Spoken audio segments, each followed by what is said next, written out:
안녕하세요. 다이나비 경제TV 2025년 5월 15일 경제방송 리뷰 시간입니다. 오늘은 세 가지 방송 추천하고 요약해 드릴 텐데요. 바로 한번 같이 보시죠. 자, 첫 번째는 한국경제TV의 5월 14일자 방송입니다. 한상춘 한국경제신문 논설위원회 지금 세계는 이라는 코너인데요. 최근 미국 10년물 국채금리가 4.5%를 돌파하면서 디폴트에 대한 우려가 확산하고 있다는 소식이었습니다. 관련해서는 저도 13일 날 한번 리뷰해 드린 적이 있었죠. 국채 금리가 한 달 만에 60bp 상승하면서 증시의 우려가 커지고 있다고 합니다. 또 6월이 되면 관세발 인플레이션이 본격화하면서 이 국채 금리가 5%도 돌파할 수 있다고 하는데요. 속도가 굉장히 빠른 거죠. 국채 금리가 5%가 넘어가는데 디폴트 시기는 점점 다가오고 미국 입장에서는 점점 타임 리미트가 걸린 채로 움직이는 듯한 느낌입니다. 이 밖에 또 큰 이슈가 올해는 미국이 통화정책을 재점검하는 해입니다. 이게 5년마다 있는 건데 이번 통화정책 재검토에서 나올 만한 주요 안건 중에 하나가 바로 평균 물가제 폐지 혹은 개편이라고 합니다.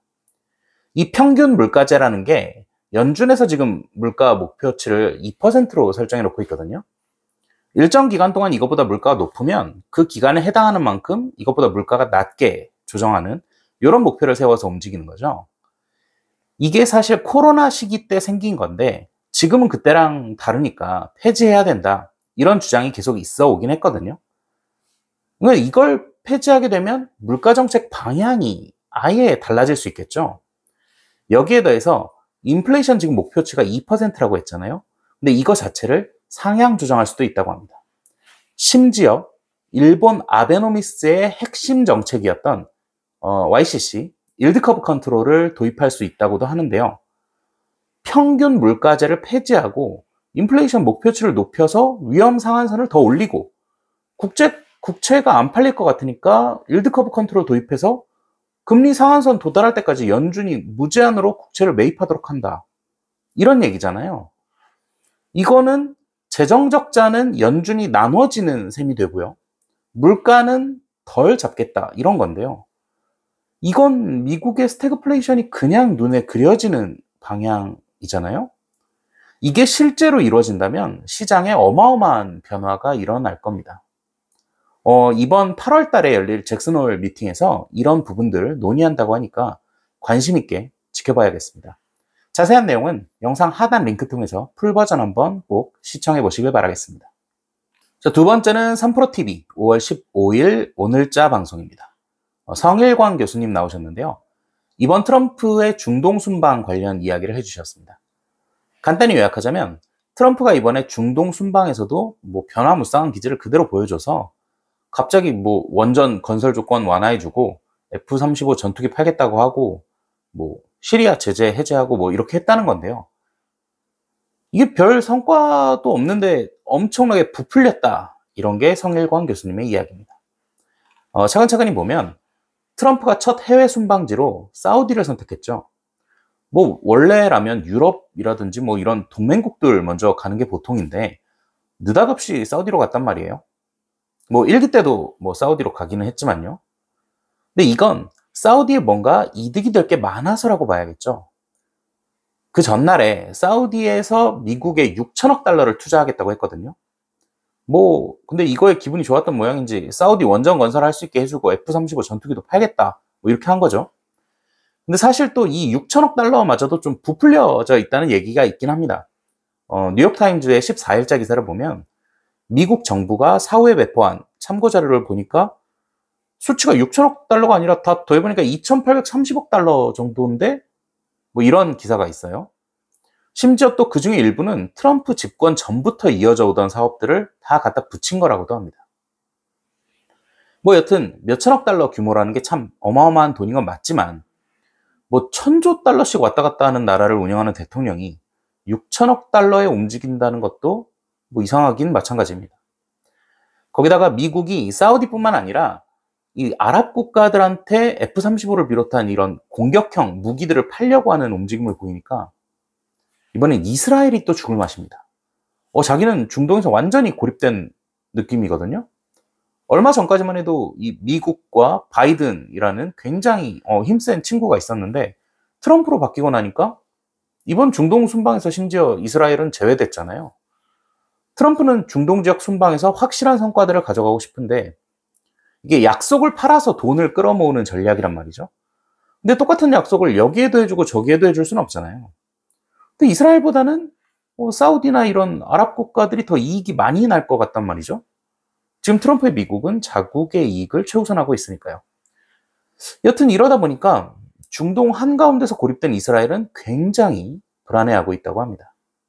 지구 반대편 미국의 대통령이 바뀐 걸로 이 중동 지역의 운명이 막 휙휙 바뀌는 거죠.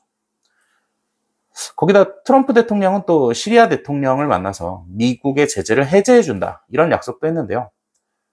이러면 지금 완전히 망가져 있는 시리아의 재건 사업이 좀 탄력을 받을 수 있겠죠. 이걸 계기로 시리아가 중국이나 러시아에 손 벌리는 걸 좀 막고 미국을 통해서 재건 사업 벌여라 이런 걸 원하는 걸로 보입니다. 이게 또 시리아 재건 같은 경우에는 빈살만 왕세자의 요청에 의한 것이라고도 하는데요. 이러면 더 사우디한테 호감을 살 수 있겠죠.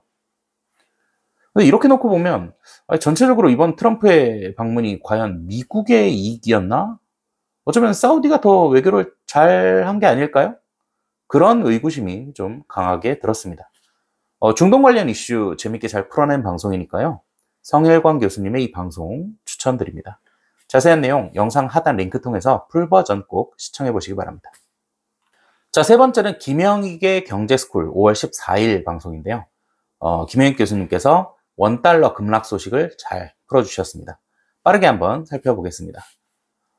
원달러 환율이 하루아침에 이게 1420원대에서 갑자기 1390원대로 하루 사이에 수직 하락을 했는데요. 이거는 밀라노에서 한미 당국자들이 환율 관련 협상을 했다는 그런 소식이 전해졌기 때문이라고 합니다. 최근에 달러 인덱스가 하락한 폭에 비해서 원화 가치는 상대적으로 덜 올랐던 부분이 있었는데 그게 이번에 반영된 셈인데요. 그 배경은 우리나라의 대미무역 흑자입니다. 우리나라는 작년 한 해에만 대미무역으로 557억 달러 이렇게 흑자를 냈는데요.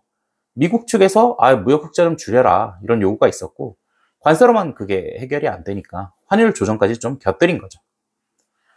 미국 측에서는 적정 환율을 1250원 정도로 보고 있다고 하는데요. 구체적인 협약까지는 나오지 않을 가능성이 크지만 이렇게 언급하는 것만으로도 시장의 원화 가치 상승을 유도하는 것으로 보입니다. 근데 안 그래도 지금 원화 가치는 저평가되어 있는 상태라서 우리나라 입장에서도 원화 가치 상승은 필요하긴 하거든요. 원화 가치가 상승하면 일단 수입 물가가 하락을 해서 물가 안정이 좀 되니까요.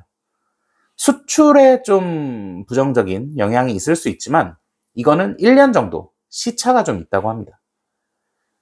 이렇게 물가 안정이 좀 된다고 하면 한국은행 입장에서 금리 인하의 여지도 좀 커지겠죠. 그러다 보니까 이번에 5월 29일 금통위에서 금리 인하의 가능성을 좀 더 높게 본다고 하시네요. 연말까지 기준금리 2.0%로 하락될 걸로 예상을 하시는데요. 이러면서 동시에 이 아시아권 통화가 전체적으로 강세를 띠니까 미국 주식 비중을 좀 줄이고 아시아 국가 주식의 비중을 좀 늘리는 게 좋겠다. 이런 판단이십니다. 항상 철저하게 데이터 위주의 이야기를 들려주시는 김영익 교수님의 방송이니까요. 한번 꼭 풀버전 시청해 보셨으면 좋겠습니다. 자, 다이나비 경제TV 2025년 5월 15일. 오늘은 미국 디폴트 위기와 통화정책 변화의 움직임, 그리고 트럼프의 중동 순방과 사우디 이야기, 마지막으로 환율 급락의 원인과 대응 방법, 이렇게 세 가지 방송 추천하고 요약해드렸습니다. 도움이 되셨길 바라면서 이만 마치겠습니다. 구독과 좋아요 부탁드립니다. 감사합니다.